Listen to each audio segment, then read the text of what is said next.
Welcome to Atlanta Local Unplugged, the podcast that explores Atlanta's vibrant local scene for food, music, entertainment, culture, unplugged events, and the many hidden gems in Atlanta.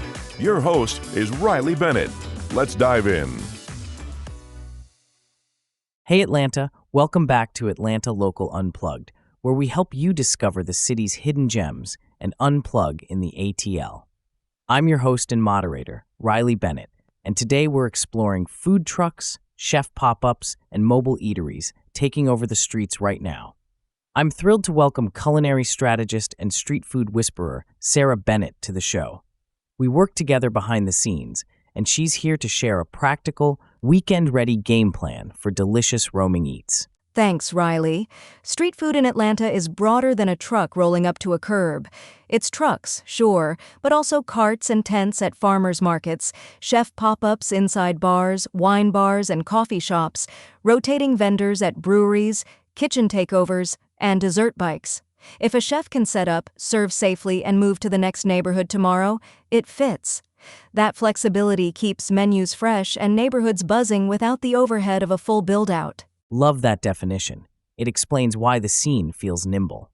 From our planning meetings, I know cost and community are huge drivers.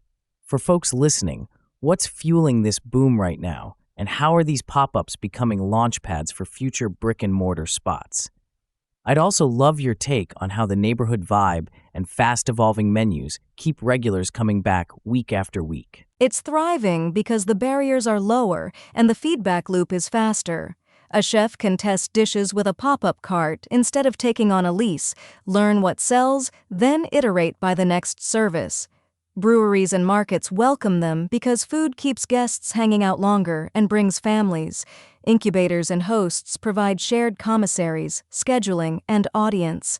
That's how weekend pop-ups graduate into weekday residencies and eventually permanent kitchens. That path from cart to kitchen is such a win for eaters. Let's get tactical. Where can listeners reliably find great options each week? I'm thinking brewery calendars, farmers markets, Beltline hotspots, and those big recurring event spaces.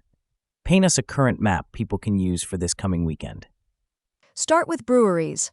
Monday Night Garage, Wild Heaven West End, Eventide, Elsewhere, Halfway Crooks, and bigger staff post-rotating truck lineups on Instagram and their websites. Saturdays, Freedom Farmers Market draws excellent tents. Sundays, Grant Park Farmers Market is a feast. On the Beltline, the East Side Trail around Old Fourth Ward has weekend vendors. Add Pullman Yard's night markets, underground Atlanta maker events, and the Home Depot backyard on game or concert days. Perfect. That's an easy circuit. For keeping tabs day to day, your team always preaches digital tracking. What's the smartest way to know who's cooking where and to avoid showing up after the sellout? Walk us through Instagram habits, hashtags, venue calendars, and any local newsletters worth subscribing to. Follow both the vendor and the host venue. Vendors post menus and drop times. Venues confirm hours and rain plans. Turn on story notifications for favorites. Hashtags help you browse. Try ATL pop-up, ATL food trucks, and athletes. Always check brewery and market calendars the morning of. Many pop-ups offer pre-orders or text lists. Join them so they can forecast portions and so you can snag limited specials without waiting through the longest lines. Great call on pre-orders. I've seen that save dinners. Let's connect the dots with food halls and incubators. Where are rotating pop-up stalls or test kitchens giving new chefs a stage? And how should listeners use those spaces to sample what might become the city's next big restaurant? Chattahoochee Foodworks is a standout with rotating pop-ups and chef-in-residence tests. You can graze 3 or 4 vendors in one visit. Several community series also partner with commissaries to spotlight new cooks. Think weeknight residencies that change monthly. Use these halls as tasting labs. Order smaller items from multiple counters, note what sells out, and follow those vendors online. When they announce a brick and mortar, you already know your go-to dish. I love that tasting lab mindset. Let's talk flavors. What street styles are hot right now? And could you name some veteran and buzzworthy players people might spot this week? Feel free to include classics, chef-driven one-offs, like those Kamayan-style Filipino feasts, and any dessert carts families should look out for. Birria tacos remain big. Look for consommé dips and cheesy quesabirria. Korean Mex mashups, smash burgers, Caribbean jerk plates, regional Chinese skewers, Southeast Asian bites, West African jollof and suya, and vegan comfort food are really everywhere. For mainstays, Yumby's Korean BBQ tacos, the Fry Guy's loaded fries, Texas tacos for street tacos and quesadillas, and King of Pops for seasonal pops. Always verify current schedules. Also watch for chef nights featuring kamayan spread served on banana leaves. Arrive early. Those styles sound like a passport on a plate. Let's build mini itineraries folks can copy. Could you sketch a West End, Lee plus White brewery hop with trucks, a Summerhill stroll around Georgia Avenue with a dessert stop, and an old Fourth Ward plan near the Beltline East Side? Bonus points for pairing each with live music or DJ nights. West End. Start at Monday Night Garage, check the truck lineup, then hop to Wild Heaven West End and elsewhere, stroll the West Side Trail between them. Weekend afternoons often feature DJs or vinyl nights and trucks rotate through. Summerhill. Wander Georgia Avenue for bar or coffee pop-ups, then finish at Halfway Crooks or a nearby patio where dessert carts and King of Pops appear. Old Fourth Ward. Walk the East Side Trail, hit weekend vendors, then a plaza show near Ponce or O4W Park. That's a full afternoon with built-in steps. Love it. Let's arm people with a practical playbook. What are your best moves for timing in lines, payment quirks, and planning for sellouts? Then, help us budget and share. Typical price ranges, splitting plates, and when to ask for half portions or combo boxes. Round it out with dietary swaps folks should know to request. Arrive early. First hour is golden and yields the shortest waits and fullest menus. Expect peak lines at sunset. Order decisively, then step aside to keep the window clear. Most vendors are cashless, but bring a backup card or small bills just in case. Mains typically run $12–18. Share 2 or 3 dishes. Ask about half portions, flight-size tacos, or combo boxes. Dietary-wise, many can swap gluten-free tortillas or buns, offer vegetarian/vegan versions, and clarify nut or soy ingredients. Super actionable. Thank you. Before we close, can you rapid-fire the rest of the essentials?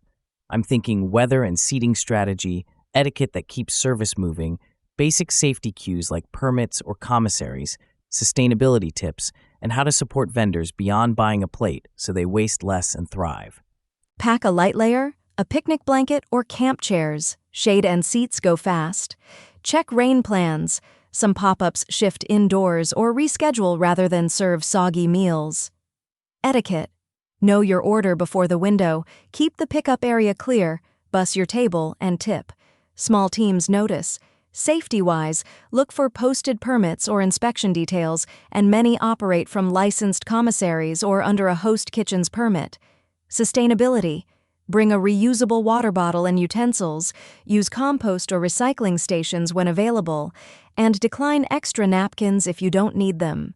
To support beyond buying, follow and reshare menus, pre-order when possible, and join text lists so vendors can forecast, staff properly, and reduce waste. That's a masterclass in doing street food right and doing right by vendors.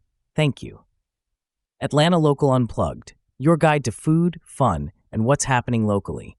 Search Atlanta Local Unplugged on Facebook so you never miss what's happening. A Blazer Digital Media production. Before we sign off, let's recap your playbook so listeners can use it this weekend. Define street food broadly. Trucks, carts, market tents, pop-ups in bars and coffee shops, rotating brewery vendors, and short-term takeovers. It's thriving because chefs test quickly with low overhead, neighborhoods get hangout-friendly vibes, and incubators help pop-ups step into residencies. For where to go, lean on brewery calendars. Monday Night Garage, Wild Heaven West End, Eventide, Elsewhere, Halfway Crooks, and Biggerstaff, plus Freedom Farmers Market on Saturdays and Grant Park Farmers Market on Sundays. Add Beltline Eastside hotspots near Old Fourth Ward and the Home Depot backyard.